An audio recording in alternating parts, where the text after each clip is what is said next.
இன்றைக்கி ஒரு வழியாக ஆடுகளெல்லாம் விரட்டிட்டு வந்தாச்சு.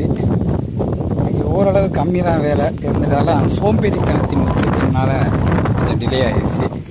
நம்ம 9 மணிக்கு வந்தோம் வயலுக்கு, இப்போ 10-10:30 ஆகிடுச்சு. பாதி தூரம் வந்துட்டோம். இன்னும் கொஞ்சம் பாதி தூரம் போனோம்னா நம்ம ஏரியாவை அடைஞ்சிடலாம். அதுக்கப்புறம் அங்கே கொஞ்சம் நேரம் ரெஸ்ட் எடுக்கலாம், ஆடுகள் கொஞ்சம் நேரம் மேயும். இப்போ மாடுகள் கொஞ்சம் எப்போதுமே போகையில் மாட்டை முன்னே விட்டுட்டு போவோம், வரையில் மாட்டை பின்ன விட்டுட்டு போவோம்.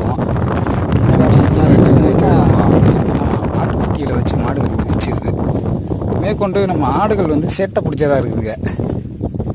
மாடுகள் கொஞ்சம் பொறுமைசாலியாக இருந்தாலும் ஆடுகள் வந்து சேட்டை பிடிச்சதாக இருக்குது. அதனால என்றைக்குமே அதை வந்து கொஞ்சம் முன்னாடி விட்டுடுறது. அது போகிறபடி போயிட்டு வரட்டும், நம்ம இதுகளை மேய்க்கிறபடி மேய்ச்சி வரலாம். அதனால் எந்த தொந்தரவும் இருக்காது. அந்த பர்பஸ்னால தான் அதை நம்ம முன்னாடி விட்டுடுறோம். பார்ப்போம். நம்ம இன்னும் மொபைல்